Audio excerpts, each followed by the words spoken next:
नमस्कार. Hi hello. आज आपण बघणार आहोत बियर व्हिनेगर ऑक्सिडेशन. त्याआधी चॅनलला सबस्क्राईब करा, व्हिडिओ आवडल्यास लाईक करा व शेअर करा. तर बियर व्हिनेगर oxidation. In this reaction, ketone converted into ester in presence of peroxy acid and peroxide. तर या रिॲक्शनमध्ये peroxy acids आणि peroxide हे रिएजंट यूज केले जातात. त्यानंतर रिॲक्शन बघूया. RC double bond R dash ketone in presence of peroxy acid or peroxide. It gives RC double bond R dash, that is the ester. He reaction CSIR net एक्झामसाठी खूप important आहे, तसेच jam एक्झामसाठी खूप important आहे. त्यानंतर बघूया example मग घेऊया ही स्ट्रक्चर. हा एक ketone C double bond CS3 peracid metachloro perbenzoic acid. It gives ester. तर बघा मेटा पर बेन्झोइक ॲसिडचं स्ट्रक्चर आहे. इथे हा आहे OH. हा H प्लस रिलीज करतो, ॲसिड असल्यामुळे तो H प्लस लिव्ह करतो. ठीक आहे. त्यानंतर आहे H2O2 HOOH. तर आपल्याला यामध्ये पर ॲसिडमध्ये 2 ऑक्सिजन हे शेजारी शेजारी पाहिजेत. ठीक आहे. त्यानंतर मेकॅनिझम बघूया. गिव्हन सबस्टिट्यूएंट घेऊयात. C double bond O CS3. यामध्ये ऑक्सिजनच्या लोन पेअर आहेत. बघा, लोन पेअरची एनर्जी ही पाय बॉन्डपेक्षा जास्त असते, म्हणून या lone pair H plus pickup करेन. हा H प्लस आला आहे या पर ॲसिडपासून. हे ॲसिड असल्यामुळे H प्लस हा रिलीज करेल. त्यानंतर भेटते PH C double bond OH. याच्या ऑक्सिजनवरती पॉझिटिव्ह चार्ज येतो CS3.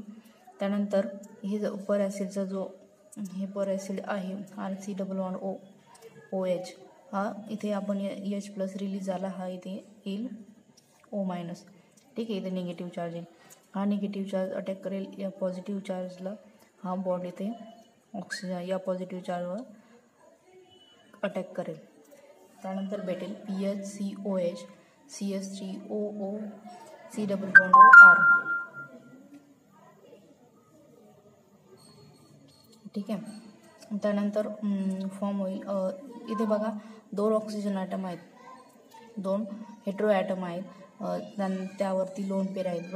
इथे लोन पेअर रिपल्शनमुळे काय होते, हा बॉन्ड वीक होतो आणि हा बॉन्ड ब्रेक होतो. ठीक आहे. ब्रेक झाल्यानंतर फॉर्म होते, रिलीज होतो O minus C double bond R. हा आपला group O minus C double bond R हा ग्रुप रिलीज होतो. त्यानंतर इथे होते कन्सर्टेड मेकॅनिझम. होतंच त्याआधी होते इथे मायग्रेटेड ॲप्टिट्यूड होते. बाकीच्या रिॲक्शनमध्ये मायग्रेटेड ॲप्टिट्यूडची ऑर्डर आहे PHHR. पण या बियर व्हिनेगर ऑक्सिडेशनमध्ये एक स्पेसिफिक मायग्रेटरी ॲप्टिट्यूड आहे, ती म्हणजे PH अगोदर येतो, त्यानंतर H, त्यानंतर R. तर अल्किल ग्रुपमध्येही tertiary alkyl, secondary alkyl, then primary alkyl. ते कन्सर्टेड मेकॅनिझम. तर त्याआधी होते ओके. त्यानंतर इथे होते PH ग्रुप मायग्रेट होतो. त्यानंतर फॉर्म होतो CS3 C double bond OH. H वरती पॉझिटिव्ह चार्ज येतो O बेन्झिन रिंग. त्यानंतर H प्लस रिमूव्ह होतो. हा डबल बॉन्ड ऑक्सिजन हा स्टॅबलाइज होतो CS3. त्यानंतर फायनल प्रॉडक्ट भेटतो CS3 C double bond O PH, that is the ester. त्यामध्ये एक्झाम्पल बघूयात. या एक्झाम्पलमध्ये एक ट्रिक आहे. जेव्हा केव्हा BVO ही रिॲक्शन असेल तेव्हा फक्त मायग्रेटरी ॲप्टिट्यूड बघायची, तसेच त्या मायग्रेटरी ॲप्टिट्यूड चेक करायची, त्यानुसार तुम्हाला फायनल प्रॉडक्ट भेटेल. आता बघा यामध्ये काय आहे, C6H5C CS3H तर C double bond CS3 peracid it gives ester. तर बघा इथे मायग्रेटरी ॲप्टिट्यूड बघितल्यानंतर PHHR. तर अल्किल ग्रुपची मायग्रेटरी ॲप्टिट्यूड काय आहे, tertiary alkyl, then secondary, then primary. तर इथे बघा हा आहे प्रायमरी अल्किल, हे आहे टर्शरी. ठीक आहे. तर यामध्ये टर्शरी आधी येतो, तर टर्शरीची टर्शरी आणि कार्बोनिल ग्रुपमध्ये, म्हणजे हा टर्शरी हा जो काही ग्रुप आहे तो मायग्रेट होईल. त्यानंतर फॉर्म होईल C6H5CH3H double bond O CH3. ठीक आहे.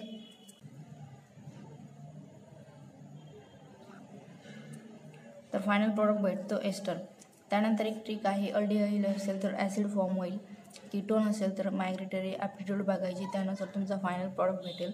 त्यानंतर 1,2 डायकीटोन असेल तर अनहायड्राइड भेटेल. फॉर एक्झाम्पल हा आहे 1,2 डायकीटोन, तर यामध्ये CH3COOH. त्यानंतर काय होतं, हे जे 2 ऑक्सिजन आहेत, हे जे 2 कार्बोनिल ग्रुप आहे त्यामध्ये फक्त ऑक्सिजन इन्सर्ट करायचं, त्यामुळे तुम्हाला फायनल प्रोडक्ट भेटेल